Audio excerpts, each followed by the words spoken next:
Assalamualaikum warahmatullahi wabarakatuh. Waalaikumsalam warahmatullahi wabarakatuh.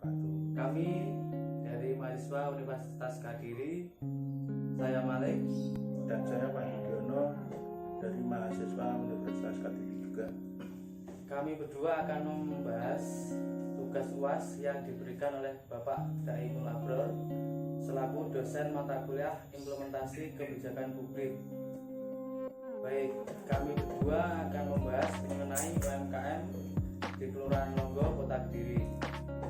Sebelum membahas mengenai UMKM di Kelurahan Longgo, kita akan mengulas sedikit tentang materi implementasi kebijakan publik. Apa sih implementasi kebijakan publik, Pak Wahyu? Terima kasih.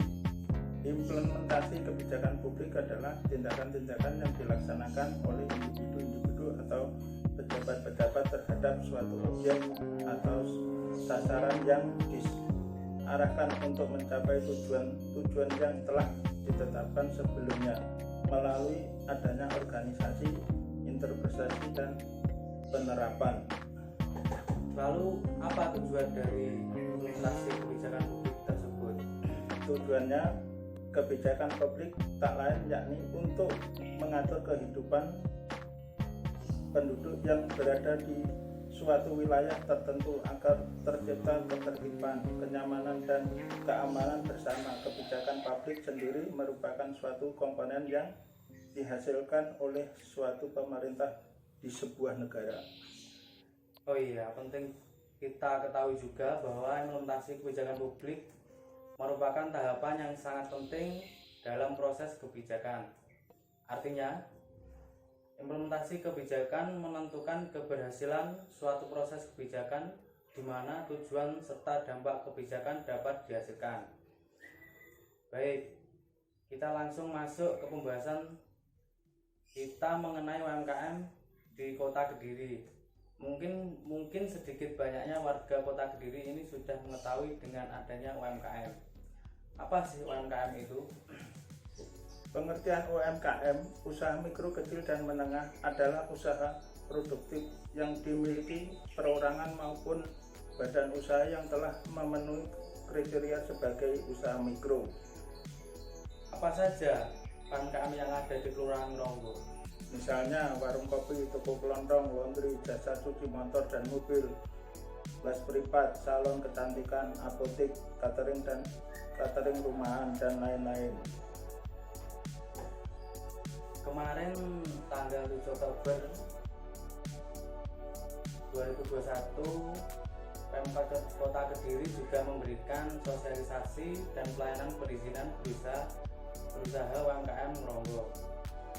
Pemkab Kediri dalam hal ini Kelurahan Longgo bekerja sama dengan Dinas Koperasi dan UMTK Kota Kediri serta DPM PTSP Kota Kediri mengadakan sosialisasi dan pelayanan perizinan berusaha untuk UMKM Longgo. Dalam acara yang diselenggarakan di Kelurahan Longgo ini cukup banyak dihadiri oleh 50 UMKM yang tergabung dalam paguyuban UMKM Kelurahan Longgo. Dalam sambutannya, Kepala Kelurahan Longgo Heru Sugarto mengatakan bahwa acara ini dimaksudkan untuk meningkatkan potensi dan memberikan wawasan mengenai perizinan mendirikan usaha. Adapun juga tanggapan warga yang merasa senang sekali bisa mengikuti acara seperti ini. Dengan mengikuti acara ini, saya mendapatkan wawasan baru mengenai perizinan usaha dan berharap Pemkot Kediri bisa mengadakan sosialisasi lagi. Oh iya, model pemberian bantuan saat ini lebih banyak menggunakan uang digital. Apakah mungkin bisa menyebabkan ekonomi kurang berjalan, Pak Wahyu? Iya, ekonomi digerakkan salah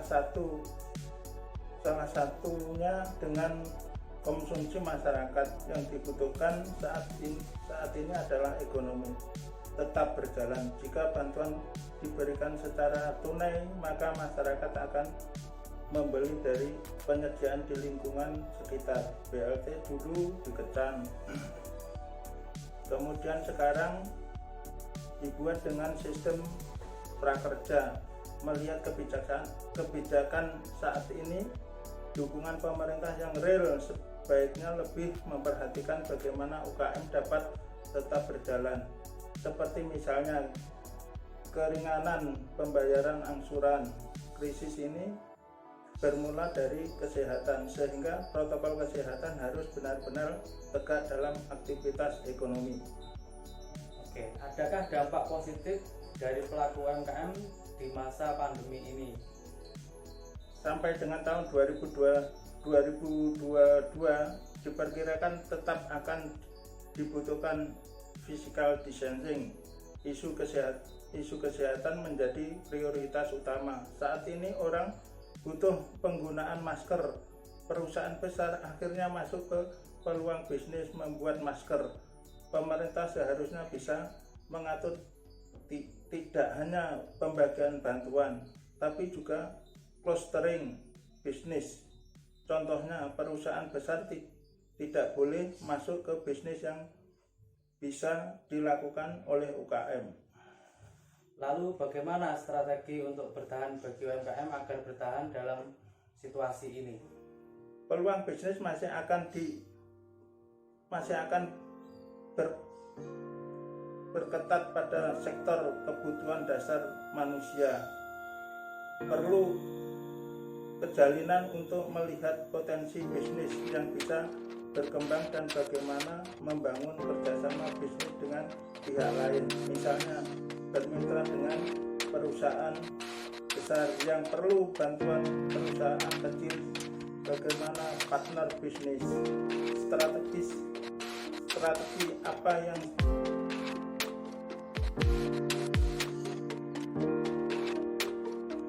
Lalu strategi apa saja yang bisa dilakukan bagi regulator dalam program kemitraan untuk menanggulangi dampak pandemi ini? tiap daerah memiliki kreatifan lokal masing-masing. Menggali potensi di masing-masing daerah ini dapat menjadi kekuatan, namun ini tidak bisa dilakukan dalam jangka waktu pendek, seperti misalnya capacity building dan pemasaran kebutuhan analisa panjang. Ya, baik, terima kasih Pak Wahyu. Sebelumnya mungkin ini yang dapat kami sampaikan untuk mengerjakan puas. Mungkin itu yang dapat kita sampaikan mengenai UMKM di Kelurahan Ronggo, Kota Kediri. Yang bisa kami buat, kurang lebihnya mohon maaf. Apabila ada perkataan kalimat yang kurang berkenan, kami mohon maaf yang sebesar-besarnya. Wassalamualaikum warahmatullahi wabarakatuh.